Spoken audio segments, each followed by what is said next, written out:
අපි මීට කලින් කොටසේදී දේශපාලන විද්‍යාව හඳුනා ගැනීම කියන කොටසේ මුල් අදියර ඉවර කරලා තමයි ඇවිල්ලා ඉන්නේ.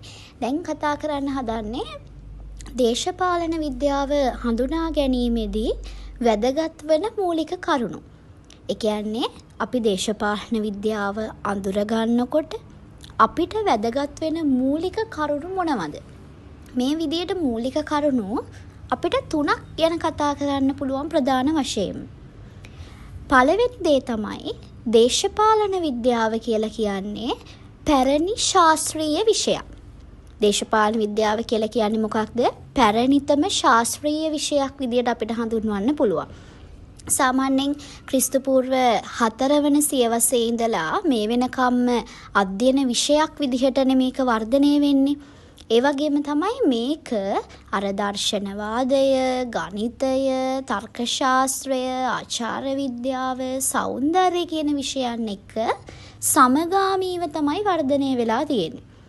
ඔන්න එහෙනම් පළවෙනි කාරණාව තමයි දේශපාලන විද්‍යාව පැරණි ශාස්ත්‍රීය විෂයක්. ඇයි අපි එහෙම කියන්නේ? මේක ක්‍රිස්තු පූර්ව 4 වෙනි සියවසේ ඉඳලා මේ වෙනකම් අධ්‍යයන විෂයක් විදිහට වර්ධනය වෙලා තියෙනවා. ඒ වගේම තමයි ඒක වර්ධනය වෙලා තියෙන දර්ශනවාදය, ගණිතය, තර්කශාස්ත්‍රය, ආචාර විද්‍යාව, සෞන්දර්ය කියන විෂයන් එක්ක. ඒ විෂයන් එක්ක සමගාමීව සංවර්ධනය වෙච්ච විෂයක් තමයි දේශපාලන විද්‍යාව කියලා කියන්නේ. දෙවැනි කාරණේ දිගු කාලයක් විකාශනය වීම. දිගු කාලයක් විකාශනය වීම. ඒ කියන්නේ මේ ශාස්ත්‍රීය විෂයක් විදියට දේශපාලන විද්‍යාවේ ස්වභාවය, විෂයපතය, අන්තර්ගතය, විධික්‍රම, න්‍යාය, සංකල්ප කියන මෙන්න මේවා විවිධ ප්‍රභවයන් වෙතින් සියවස් 25කට ආසන්න කාලයක් තුල ගොඩනැගුණු වෙනස් වුණු සහ වර්ධනය වෙච්ච ඒවා. ඒ කියන්නේ දීර්ඝ කාලීන විකාශනයක් මේක. අපි මේක මෙහෙම තමයි කියන්නේ. එතකොට කොහොමද කරුණු ඉදිරිපත් කරන්න ඕනි? ශාස්ත්‍රීය විෂයක් විදිහට දේශපාලන විද්‍යාවේ ස්වභාවය, විෂයපතය, අන්තර්ගතය මෙන්න මේ දේවල් දීර්ඝ කාලයක් වර්ධනය සහ විකාශනය වීම අපිට දකින්න පුළුවන්. න්‍යාය, විධික්‍රම, සංකල්ප, ස්වභාවය, විෂයපතය, අන්තර්ගතය දීර්ඝ කාලයක් තිස්සේ වර්ධනය වෙවි, විකාශනය වෙවි ගිහිල්ලා තියෙනවා.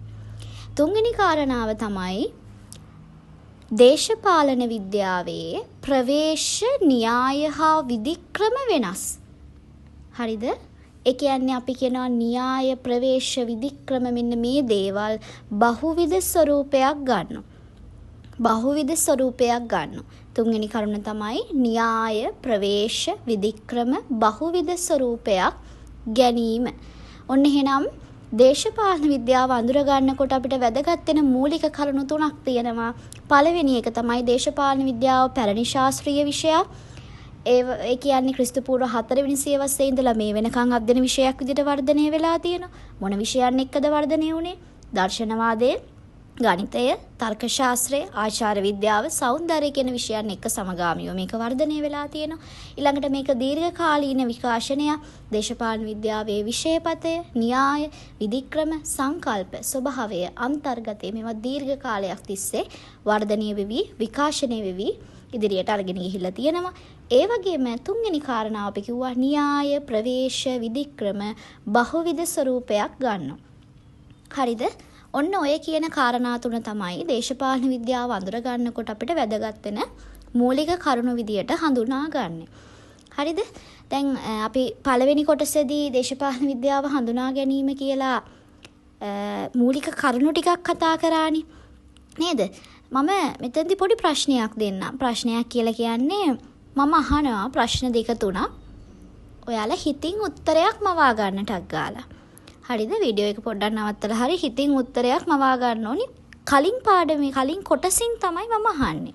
මේ පළවෙනි පාඩමේ කලින් කොටසින් මම අහනවා. ඒ කියන්නේ එපිසෝඩ් 1 එකෙන් මම අහනවා පොඩි ප්‍රශ්න 2ක්. මට කියන්න දේශපාලන විද්‍යාවේ පියා කවුද? සම්භාව්‍ය දේශපාලන විද්‍යාවේ පියා. සම්භාව්‍ය දේශපාලන විද්‍යාවේ පියා. ඊළඟට කවුද දේශපාලන විද්‍යාවේ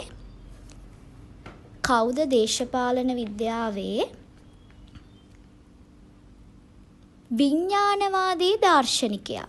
කවුද දේශපාලන විද්‍යාවේ ප්‍රථම විඥානවාදී දාර්ශනිකයා? තව දෙකක්ම කියන්නම්. දැන් මම හිතනවා මේ ප්‍රශ්න දෙකට උත්තරේ හිතින් හිතා ගන්න ඇති කියලා. ශාස්ත්‍රාල දෙකක් ආරම්භ කරනවා. ඒ ශාස්ත්‍රාල දෙකේ නම් මොනවද? ඇරිස්ටෝටලුයි ප්ලේටෝයි එකතු වෙලා ශාස්ත්‍රාල දෙකක් ආරම්භ කරනවා. ඒ ශාස්ත්‍රාල දෙකේ නම් මොනවද? ඇරිස්ටෝටල් ආරම්භ කරපු ශාස්ත්‍රාලය මොකක්ද? ප්ලේටෝ ආරම්භ කරපු ශාස්ත්‍රාලය මොකක්ද? ප්‍රශ්න 4යි. මේ 4ට උත්තර ටික කමෙන්ට් සෙක්ෂන් එකේ දාන්න. මම බලලා හරිද වැරදිද කියලා කියන්නම්.